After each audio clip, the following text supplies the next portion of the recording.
Eliana Bokertov. Bokertov, Shavuatov, Daniel. Olivier, ouais. Olivier, Olivier, je l'appelle toujours Daniel, donc voilà, il était temps de rendre le... Voilà. Comment alors Olivier, c'est demain, mais en tout cas, en attendant aujourd'hui, ce matin, c'est Wolfgang. C'est Wolfgang, exactement. Wolfgang Lutz. Wolfgang Lutz, puisqu'à la date d'aujourd'hui, en date juive, en Adarbet, donc le 3 Adarbet, c'est le jour où Wolfgang Lutz, qui était un espion israélien, a été attrapé au Caire. Et donc, on va repartir un petit peu en arrière et raconter son histoire. Il est né à Mannheim, en Allemagne, en 1921. Sa mère est juive, Hélène. Son père n'est pas juif, son père Hans n'est pas juif. Et il faut savoir que Wolfgang Lutz n'est pas du tout religieux, sa famille n'est pas intéressée par lui, il n'a pas de brit mila. C'est important parce que ça lui permet d'avoir une bonne couverture plus tard. Et puis donc il grandit en Allemagne. En 1933, Adolf Hitler monte au pouvoir. C'est à ce moment-là que sa mère et Lutz part vivre en Palestine et vont s'installer à Tel Aviv. Tel Aviv, il va prendre le nom de Zeev Gur Aryeh. Il va étudier à l'école agricole de Ben Shemen. Il va s'engager à la Haganah en 1936. Et au moment de la Seconde Guerre mondiale, eh bien, il va être recruté par l'armée anglaise puisqu'il connaît bien l'allemand. Et c'est ainsi qu'il va s'installer en Égypte et il sera bien responsable non seulement des renseignements, mais aussi c'est lui qui questionnera plutôt les prisonniers de guerre allemands. Donc tous les prisonniers de guerre allemands, c'est lui qui les interroge et c'est ainsi qu'il va véritablement s'y connaître sur cette vie qu'avaient les soldats allemands. À la fin de la guerre, en 1948, il rentre en Palestine, en Eretz Israël. Il va se marier avec une femme juive, Rivka. Il va avoir un fils, Oded Gur Aryeh. Et en 1948, il va, au moment de l'indépendance de l'État d'Israël, il va bien entendu servir Tzahal et il va faire plusieurs batailles. Alors, après la guerre, il va joindre le Haman. Donc le Haman, ce sont les services secrets. C'est pas le Haman de Purim. Non, c'est pas le Haman de Purim. Merci Daniel. Rappelons-nous que nous sommes en... Donc il va joindre Haman, c'est-à-dire le service de renseignement de l'armée. Et à ce moment-là, il va continuer à s'occuper de l'Égypte. Si au départ, il était en Égypte pour son allemand, cette fois-ci, il va s'occuper de l'Égypte puisqu'il a une connaissance du monde arabe.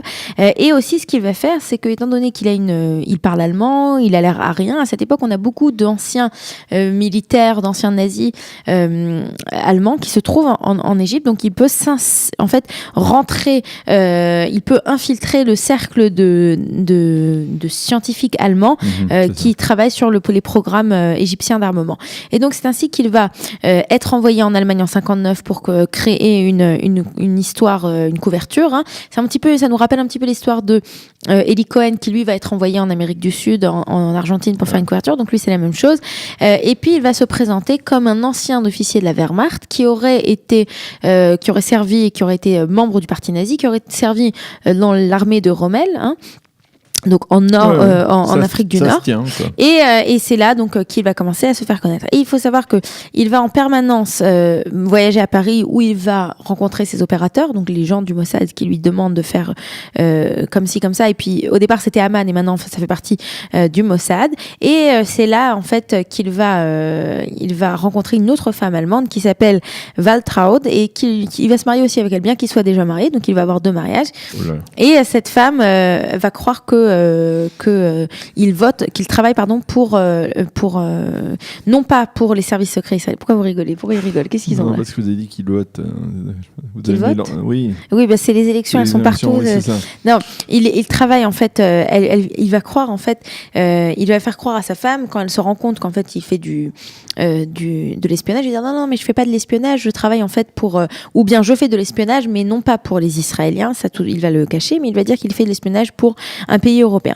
Et donc c'est ainsi qu'il va se faire connaître. En 1965, il y a le chef d'État de l'Allemagne de l'Est qui va faire une visite en Égypte, donc à la date d'aujourd'hui, et pour faire un geste de bonne volonté, les Égyptiens vont arrêter 30 citoyens de l'Europe de l'Ouest, donc les ennemis, et en fait en les j'ai du mal, en les arrêtant, bien on va découvrir le poteau rose et on va découvrir toute l'histoire.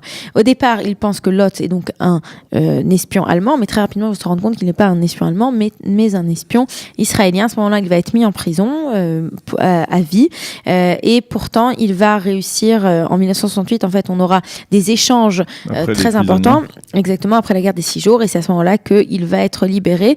Alors, il ne va pas véritablement, il va venir en Israël, mais que pour quelques années, jusqu'en 73. Donc de 68 à 73, seulement pendant 5 ans, il amène sa femme non juive allemande en Israël. Et puis ensuite, il ne reviendra jamais à sa première femme israélienne, Rivka, et à leur fils, Oded Gourarié. Et puis après, il va aller vivre en Allemagne, où en Allemagne, il va continuer... donc il n'a pas terminé sa vie en Israël. Non, il n'a pas terminé sa vie en Israël. Il va écrire aussi un livre qui va faire beaucoup parler de lui, où il se fait appeler l'espion champagne, parce qu'en fait, il recevait beaucoup d'argent du Mossad, donc il avait un train de vie assez extraordinaire. Et c'est la dernière chose qu'il ait faite pour l'État d'Israël, c'est qu'en 82, pendant la guerre du Liban, Ariel Sharon, qui était son ami, l'a fait venir, et c'était lui, Lutz, qui présentait en fait la situation. C'était l'attaché de presse en fait du gouvernement qui expliquait aux journalistes ce qui se passait. Il va décéder en 93 à l'âge de 72 ans d'une maladie de cœur qu'il avait en fait traîné depuis son emprisonnement en Égypte. Et quand il va mourir, il va être à ce moment-là ramené en Israël pour lui donner les honneurs militaires. Voilà. D'accord, très bien. Voilà. Bien, merci beaucoup Eliana. Nous allons marquer une petite pause. On se retrouve avec notre invitée, Jehan Berman.